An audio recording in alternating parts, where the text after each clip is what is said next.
জীবন মৃত্যুর সন্ধিক্ষণে ওসমান হাদি পরিবারের পক্ষ থেকে সিঙ্গাপুরেই অপারেশন করার অনুমতি দেওয়া হয়েছে, এমনটা জানিয়েছে ইনকিলাব মঞ্চ। এদিকে ওসমান হাদির জন্য সবার কাছে দোয়া চাইলেন স্বরাষ্ট্র উপদেষ্টা মোহাম্মদ জাহাঙ্গীর আলম চৌধুরী। শুক্রবার জুমার নামাজের পর মুসলিমদের এবং অন্য ধর্মের সবাইকে নিজ নিজ উপাসনালয়ে প্রার্থনার অনুরোধ করেন তিনি। বুধবার রাতে প্রধান উপদেষ্টা ডক্টর মোহাম্মদ ইউনুসকে ফোন করে সিঙ্গাপুরের পররাষ্ট্রমন্ত্রী ডক্টর ভিভিয়ান বালাকৃষ্ণান জানান, ইনকিলাব মঞ্চের মুখপাত্র ওসমান হাদির অবস্থা অত্যন্ত সংকটাপন্ন। সিঙ্গাপুর জেনারেল হাসপাতালের চিকিৎসকরা আরও জানান, মস্তিষ্ক থেকে গুলির অংশ বের করা জরুরি। হাদির মস্তিষ্ক ছাড়া অন্য সব অঙ্গ প্রত্যঙ্গ সক্রিয়।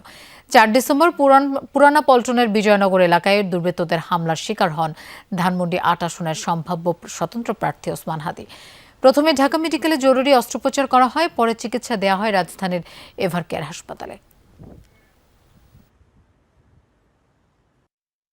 ওসমান হাদির জন্য দোয়া করবেন, উনি যেন সুস্থ হয়ে আমাদের মাঝে ফিরে আসতে পারেন। আপনারা আগামীকাল জুম্মার নামাজের পরেও ওসমান হাদির জন্য দোয়া করবেন, যেন উনি সুস্থ হয়ে আমাদের মাঝে ফিরে আসে। আপনারা খাস দিলে দোয়া করবেন।